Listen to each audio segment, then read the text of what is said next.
Hello friends, welcome to Let's Learn and Crack. First of all, I wish you Happy New Year. So, हम अपनी class में आज पढ़ेंगे computer memory के बारे में.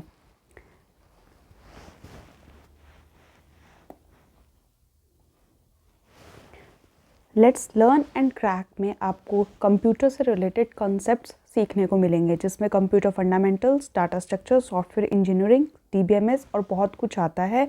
इसमें जो सिलेबस हम कवर करेंगे BCA, MCA, BTech, BSc, IT के अकॉर्डिंग करेंगे और जो सीबीएसई से रिलेटेड जितने भी टॉपिक्स होते हैं उनको भी कवर करने की कोशिश करेंगे.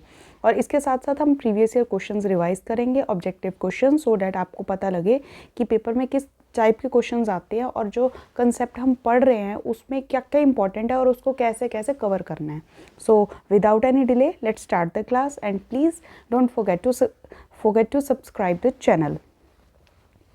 So अगर आपको फ्री नोट्स चाहिए so you can join this channel and for more updates you can connect me on Facebook, Insta and you can check updates on my YouTube channel as well.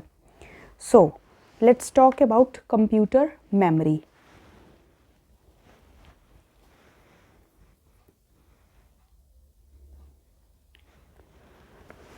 Now हमने अपनी last class में पढ़ा था input devices के बारे में, and output devices के बारे में.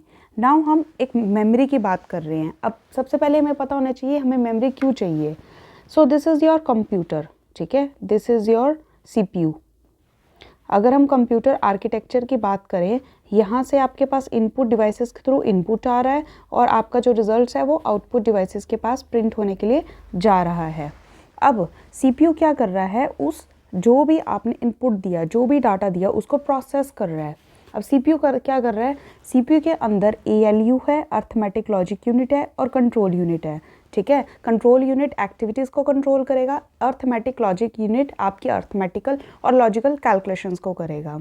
सो कंप्यूटर के अंदर डाटा को स्टोर करने के लिए जो हमें डिवाइस चाहिए that is known as memory. ठीक है, सो सीपीयू के साथ जो डिवाइस एसोसिएटेड है डाटा को स्टोर करने के लिए या फिर रिजल्ट्स को स्टोर करने के लिए that is known as memory.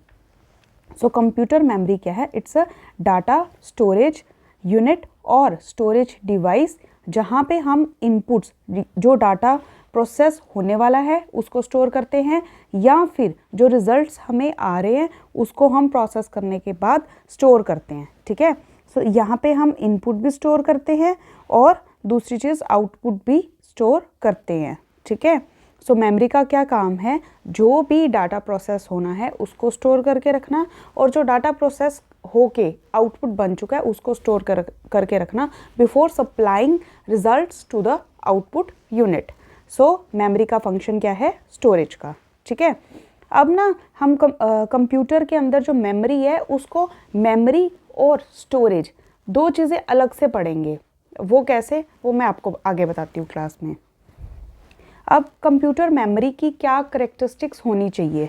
अब देखो ये जो आपकी मेमोरी है ना, इसको कौन यूज़ कर रहा है, सीपीयू यूज़ कर रहा है. ठीक है, सीपीयू कैसे यूज़ कर रहा है, सीपीयू यहाँ से इनपुट को इनटेक करेगा, उसको प्रोसेस करेगा, रिजल्ट्स आए, रिजल्ट्स को यहाँ वापस स्टोर करेगा. देन मेमोरी से जो रिजल्ट्स आए हैं वो कहाँ जाएंगे, आपके आउटपुट डिवाइस के पास जाएंगे. ठीक है, सो इस मेमोरी का एक अच्छा खासा रोल है कंप्यूटर सिस्टम में. ठीक है, अब इसका एक इम्पॉर्टेंट रोल है तो इसके अंदर क्या करेक्टरिस्टिक्स होनी चाहिए. First of all it must be fast. ठीक है, ये फास्ट होनी चाहिए. फास्ट क्यों होनी चाहिए, क्योंकि इसको कौन यूज़ कर रहा है, सीपीयू यूज़ कर रहा है और सीपीयू बहुत हाई स्पीड पे इंस्ट्रक्शंस को एग्जीक्यूट करता है. सो मेमोरी असेस जो है वो भी फास्ट होनी चाहिए. दूसरा, ये मेमोरी किससे बनी होती है, कंप्यूटर मेमोरी वो बनी होती है सेमी कंडक्टर से बनी होती है. Semi conductor, metal oxide, MOS, semi conductor, silicon based होती है. ये जो हमारी कंप्यूटर की मेमोरी होती है वो silicon based metal oxide semiconductor memory होती है. ठीक है, बेसिकली ये आईसी से बनी हुई है. अभी आईसी से क्यों बनाई गई है, क्योंकि जो आपका सीपीयू का इंटरनल डिज़ाइन है उसके अंदर जो कंट्रोल यूनिट है, अर्थमेटिक लॉजिक यूनिट है, वो भी इन्हीं चीज़ों से बना हुआ है. ठीक है। सो दोनों चीज़ें अगर सेम चीज़ से बनी हुई हैं, सेम आर्किटेक्चर है, तो उनकी जो फंक्शनैलिटी है वो भी सिमिलर। नाउ ये जो कंप्यूटर मेमोरी होती है इसका नेचर कैसा होता है, वोलाटाइल मेमोरी होती है। यहाँ पे हम बेसिकली बात कर रहे हैं रैम की, ठीक है।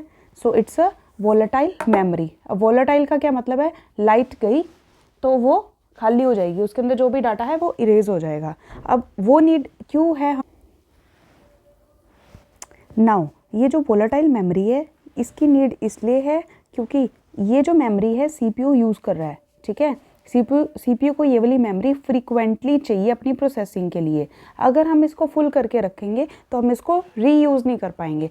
सो रीयूज़ के लिए हम इस मेमोरी को क्या रखते हैं, वोलाटाइल, फाइन। और कंप्यूटर इसके बिना काम नहीं कर सकता, क्योंकि कंप्यूटर को क्या चाहिए, मेमोरी चाहिए जिसमें वो इंटरमीडिएट रिजल्ट्स, इंस्ट्रक्शन सब कुछ वो स्टोर कर सके, फाइन। सो ये एक कैरेक्टरिस्टिक्स होती हैं कंप्यूटर मेमोरी की। अब हम पढ़ेंगे मेमोरी की types. How does computer memory work, ये भी देख लेते हैं। अब कंप्यूटर मेमोरी वर्क कैसे करती है, ये मैंने आपको जैसे पीछे एक्सप्लेन किया है। जैसे ये आपका सीपीयू है, ठीक है।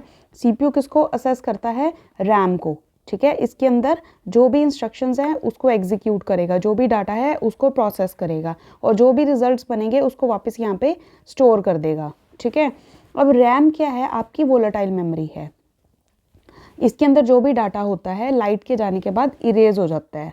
इसको वोलेटाइल इसलिए बनाया गया है क्योंकि हमें इसको रीयूज़ करना है, ठीक है। अब क्या होगा कि इसके अंदर कुछ भी नहीं है, इसके अंदर डाटा जो भी एग्जीक्यूट होना है, any program plus data that needs to be executed, जिसको एग्जीक्यूट करना है उसको हम सेकेंडरी मेमोरी से लेके आते हैं रैम के अंदर, ठीक है। फिर उसके बाद सीपीयू उसको प्रोसेस करेगा और फिर जो रिजल्ट्स हैं आपके वापस सेकेंडरी स्टोरेज पे सेव हो जाते हैं, ठीक है।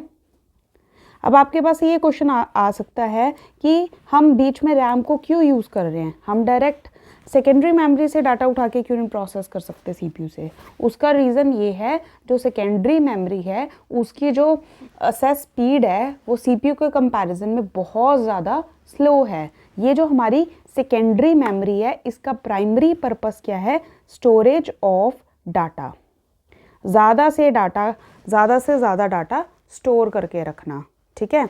आप इसको एक एग्जांपल से समझो। आपके घर में बहुत सारी कबर्ड्स हैं, ठीक है। एक कबर्ड ऐसी है जो डेली यूज़ होती है, ठीक है, और कुछ कबर्ड्स ऐसी हैं जिसमें सामान रखा रहता है for using through out the year, लेकिन आप उसमें से सामान तब लेके आते हो जब आपको नीड होती है। उसी तरह रैम क्या है, आपकी डेली कबर्ड है जिसमें सारा सामान डेली यूज़ का रहेगा, ठीक है। और जो सेकेंडरी मेमोरी है वो आपकी ऐसी कबर्ड है जिसके अंदर सारा सामान रखा हुआ है, लेकिन आप उसको असेस करोगे अपनी नीड के अकॉर्डिंग। जब आपको नीड होगी आप उसको बार बार यूज़ नहीं करोगे, ठीक है। So this is primary difference between primary and secondary memory, ठीक है। यही यहाँ पे लिखा है, when you open a program, वो लोड होता है सेकेंडरी मेमोरी से प्राइमरी मेमोरी में, एग्जांपल हार्ड डिस्क से। अब प्राइमरी स्टोरेज क्या है, बार बार यूज़ होती है। सो जो भी सॉफ्टवेयर आपके यूज़ हो रहे हैं वो यहाँ पे उसका जो ब्लॉक है वो यहाँ आके स्टोर हो जाता है, ठीक है। हमारी जो कंप्यूटर मेमोरी है वो इस तरह वर्क करती है। नाउ नेक्स्ट, ये मैंने आपको बता दिया, ये सेमीकंडक्टर मेमोरी होती है, आईसी से बनी होती है। Now this is the basic classification of memory, ठीक है। Primary memory, secondary memory, cache, registers, ये हमने मेमोरी की जो क्लासिफिकेशन की हुई है, ठीक है। अब ये जो सेकेंडरी मेमोरी है ना, सेकेंडरी को आप हमेशा याद रखो एज अ स्टोरेज। ये आपका सिर्फ जो सेकेंडरी मेमोरी है ना, एक तरह का स्टोरेज हाउस है। इसके अंदर आपको डाटा स्टोर करके रखना है, जो भी आपकी रिक्वायरमेंट्स है, आपकी वीडियोस हैं, आपकी इमेजेस हैं या आपके डॉक्यूमेंट्स हैं, व्हाटएवर इट इज़, वो कहाँ पे स्टोर होते हैं, सेकेंडरी स्टोरेज में, ठीक है। अब प्राइमरी मेमोरी का क्या फंक्शन है, प्राइमरी मेमोरी जो हमारे कंप्यूटर की एग्जीक्यूशन है उसमें हेल्पफुल रहती है, ठीक है।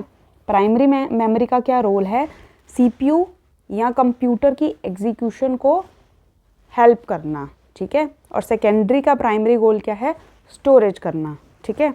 अब उसके बाद प्राइमरी मेमोरी की 2 ब्रांचेज हैं, रैम एंड रोम।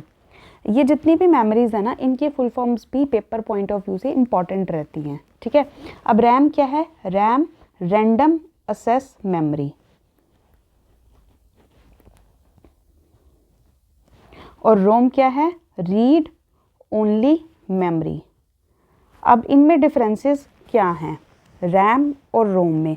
रैम हमने पीछे, नाउ रैम की भी 2 ब्रांचेज है, स्टैटिक एंड डायनेमिक। अब स्टैटिक और डायनेमिक में क्या डिफरेंस है ये भी हम पढ़ते हैं। फर्स्ट ऑफ ऑल हम ये रैम वाला पार्ट कवर अप करते हैं, देन हम रोम को पढ़ेंगे, ठीक है। ओके, यहीं पे कर लेते हैं।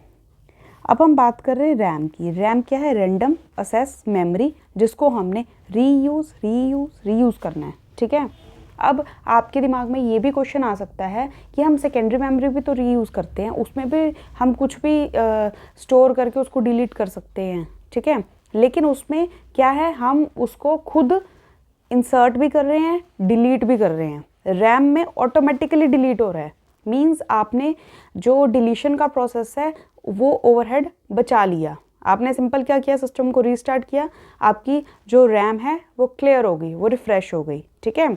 सो इसमें क्या है, आपको ये भी बेनिफिट मिल गया, आपको कुछ भी डिलीट करने की नीड नहीं है। वो जो आपका सिस्टम है नीड के अकॉर्डिंग, ऑपरेटिंग सिस्टम नीड के अकॉर्डिंग उसको क्लियर करता रहेगा, ठीक है। इसलिए रैम इंपॉर्टेंट है। फाइन, सो रैम के साथ 2 चीज़ें जुड़ गई, एक तो रीयूज़ हो गया और एक हो गया रिफ्रेशिंग, ऑटोमेटिक हो गई, ठीक है। आपकी कोई हेडेक नहीं है उसको क्लीन करने की, वो ऑपरेटिंग सिस्टम अपने आप क्लीन करेगा, ठीक है। अब इसमें ना आपके पास 2 तरह की है, स्टैटिक एंड डायनेमिक। अब स्टैटिक और डायनेमिक में क्या फ़र्क है, जो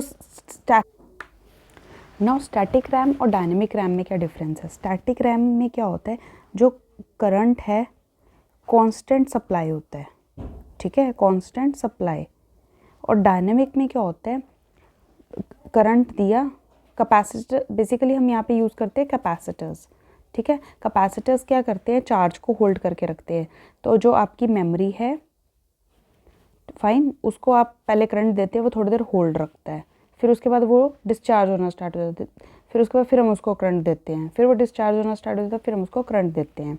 सो बेसिकली इसमें क्या होता है, जो पावर सप्लाई है उसका मेन डिफरेंस है पावर सप्लाई का, ठीक है। इसको कांस्टेंट सप्लाई चाहिए, इसको कांस्टेंट सप्लाई नहीं चाहिए। अब इसको कांस्टेंट सप्लाई चाहिए इसलिए ये एक्सपेंसिव है, ठीक है, और ये आपकी लेस एक्सपेंसिव है। डायनेमिक रैम बेसिकली हम रैम को बनाने के लिए यूज़ करते हैं, और जो स्टैटिक रैम है, स्टैटिक वाली है, ये मेनली कैश मेमोरी को बनाने के लिए हम यूज़ करते हैं, ठीक है। सो स्टैटिक और डायनेमिक में सप्लाईज़ का फ़र्क है, पावर सप्लाई का फ़र्क है, ठीक है। स्टैटिक में जो पावर सप्लाई है वो कांस्टेंट है, डायनेमिक में वो कांस्टेंट नहीं है। So this is the difference between static and dynamic. Now next हम बात करते हैं रोम की। रोम मीन्स रीड ओनली मेमोरी। अब इसमें क्या होता है, रोम में जो रोम है वो बनाता है आपका मैन्युफैक्चरर, ठीक है। ये एक छोटी सी मेमोरी होती है, स्मॉल इन साइज़ होती है, ठीक है। पहली बात ये स्मॉल इन साइज़ है। अब दूसरी बात क्या होती है, इसके अंदर जो मैन्युफैक्चरर है उन प्रोग्राम्स को डालता है जो कंप्यूटर को स्टार्ट करने के लिए इम्पॉर्टेंट है। लाइक इसमें क्या होगा आपका बूट सेक्टर। सो इसमें क्या होता है हमारा बूट सेक्टर, जो हमारे कंप्यूटर सिस्टम को स्टार्ट करेगा।